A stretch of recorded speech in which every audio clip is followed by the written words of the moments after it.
my friends. It's your tour guide to the sci-fi side, me, Preston E. And today I got a fine selection from you from a Mystery Science Theater 3000 volume collection. It is Mystery Science Theater Volume 5. Here I am, and this is one of my personal favorites. It's got all the great sci-fi episodes from the Mike J. Nelson sci-fi era. You got Time Chasers. Ooh, you got The Touch of Satan. Aha! You got Merlin's Shop of Mystic Wonders. Yee! And you got my personal favorite, filmed in my home state of Arkansas. Woo! Pig Suey! Boggy Creek 2. And the legend continues. And as always, we are going to rate each movie on the SOL Bone Scale of 1 through 5. And then we're going to rate the overall collection on the SOL Bone Scale of 1 through 20. So without further ado, let's take a look at Volume 5. Too close? First up, we have Time Chasers from Season 8. If you love the Back to the Future movie franchise, then great Scott, this is not that.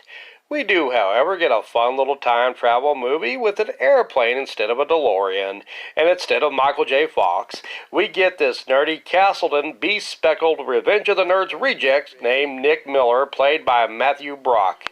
His main squeeze is Mrs. Fashion Plate of mixed-matched plaids herself named Lisa, who has all the brightness of a morning news anchor. Instead of Christopher Lloyd, you'll have to settle for Matthew, the short-mustachioed munchkin man, who really should have been the star in the Super Mario Brothers movie, Mamma Mia! We get no villainous dumb jock stereotype like Biff Tannen in this flick, but we do get a stereotypical deep-voiced dark suit-wearing corporate villain named J.K. Robertson. The J.K. stands for jerk, I guess. Long story short, why start now? Our hero Nick, who Crow cannot accept as our star, invents a time machine out of a small airplane and sells it to Jerk's evil corporation. He must time travel to protect it from being misused, however. Meanwhile, Crow in the host segments goes back in time to try and help a young slacker Mike Nelson not to take temp jobs. Eddie, Mike's abusive older brother, appears on the SOL when Crow returns, and Servo becomes his hyper-anxious yes-man. Mike dies in this alternate reality by getting clocked in the head with a set of hotel room keys as he was performing with his band Sex Factory in what Eddie deems as a beautiful death. Eddie joins the bots in riffing the movie, complete with beer, cigarettes, and low tolerance for puns.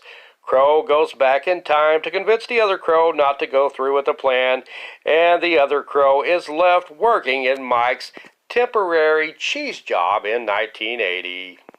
Mike Nelson comes back to finish riffing Time Chasers with the bots. What happens in the host segments is actually more entertaining than what happens in the movie. However, the movie itself is not too bad considering most of the usually riff movies. It's also one of the more recent riff movies at the time, as Time Chasers came out in 1994. It also was the first 90s movie riffed in MST3K history, and is one of the most high-rated of MST3K's riffed movies. An interesting side note mentioned in the DVD extra by Mike is when Time Chasers cast and crew had a reunion party to view the premiere of the MST3K episode.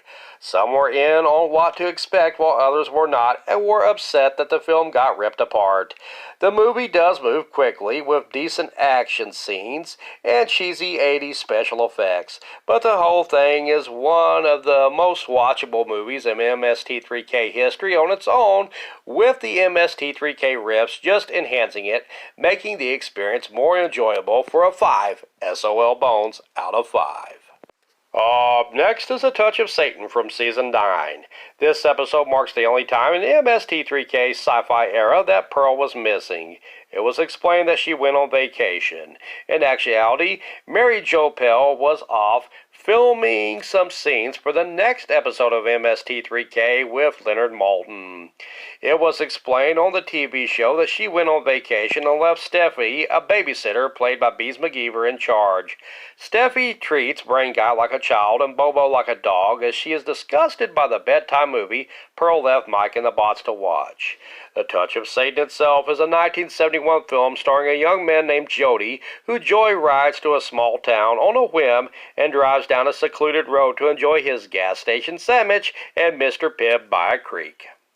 Here, Jody meets a young witch who is actually old but looks young, named Melissa. No, not that Melissa.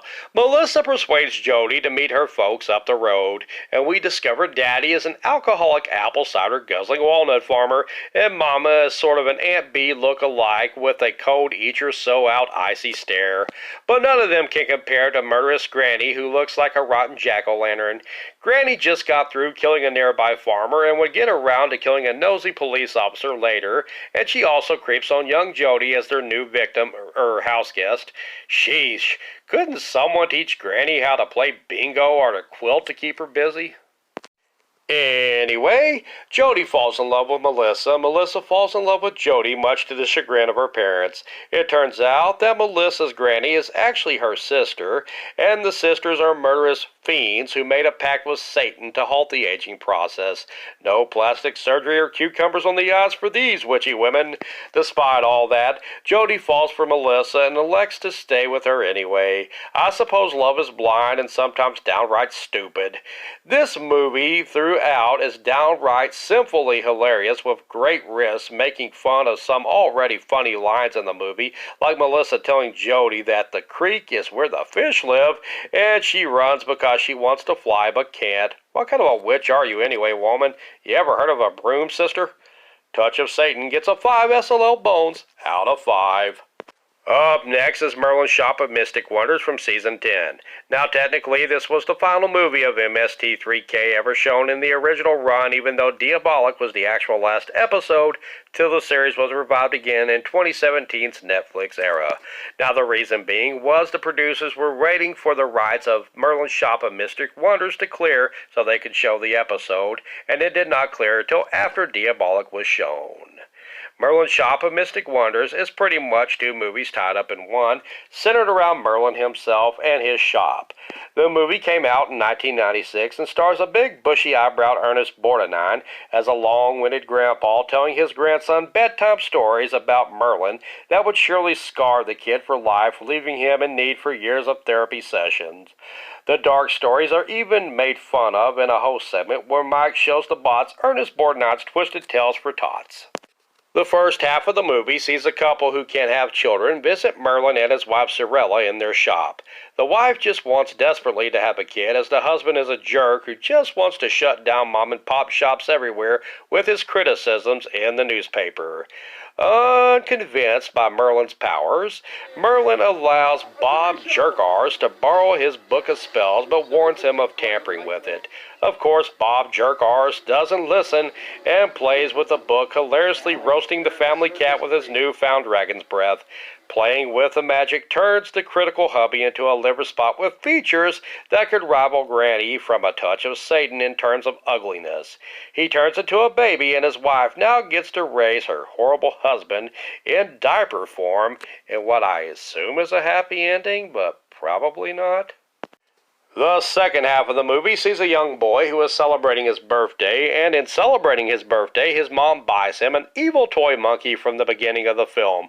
This was the same toy monkey that killed an old lady who was playing with a Ouija board earlier in the film. A robber stole the evil toy monkey from Merlin's shop and sold it to an antique shop. The monkey kills the boy's dog before trying to kill the boy. A mean psychic who seems to really hate men, especially the boy's dad, advises the dad how to get rid of the evil toy monkey. The evil is extinguished before the family is. Merlin retrieves the monkey and all is well, but man, this movie sure hates family pets. Despite all this, I still believe it's a hoot of a watch with some awesome on-the-spot riffs for a 5 out of 5 SLL bones. And finally, we get Boggy Creek 2, and the legend continues. Now, this one has a special place in my heart as it was filmed in my home state of Arkansas, in the town of Falk, where a professor of anthropology from the University of Arkansas, named Dr. Lockhart, takes 3 students, Tim, Tanya, and Tanya's BF Leslie, with him. They set up camp with a sonar system and search for the Falk Bigfoot creature. Many side tales are told over the process of looking for the creature, such as a local rancher who saw the creature after losing his cattle herd, swearing to not mix liquor on his cereal again. A local man saw the creature while repairing a flat, as did a sheriff who went on a fishing trip only to be attacked by a baby creature looking like a hellspawn reject from the Muppet Workshop. Where's the money, you son of a bitch? But no tale compares to that of the tale of the attorney who got fecal matter all over his pants when the Bigfoot creature attacks the outhouse he was dropping a hot one in. It's one of the more frightening sights in the film until we see Old Man Crenshaw and his lumpy man boobs. Old Man Crenshaw is a giant smelly mountain man who looks like a shaved down version of the Falk monster himself. He has a baby Falk creature trapped in his cabin trying to nurse it back to health, while Mama creature comes to get Junior from the smelly hillbilly man. The movie itself has at least 3 Pierces in it, as nepotism is alive and well. Charles B. Pierce, who stars in this sequel, also wrote and directed it, and gave his son the part of Tim, as Mac Pierce, who is probably Charlie's daddy, makes an appearance as a boat renter. The Pierces love to keep it in the family. For the great scenery of the beautiful state of Arkansas, woo, pig suey, and the constant southern fried hilarity of the riffs, I give Boggy Creek 2 a 5 out of 5 SOL bones. Well, this is unprecedented. For the first time ever, we got a perfectly scored MST3K DVD collection, as MST3K Volume 5 gets a 20 out of 20 SOL bones on the SOL bone rating scale. That about does it for me. Please like, subscribe, and share, and next week we'll get our kicks with MST3K Volume 6. I saw the little creature.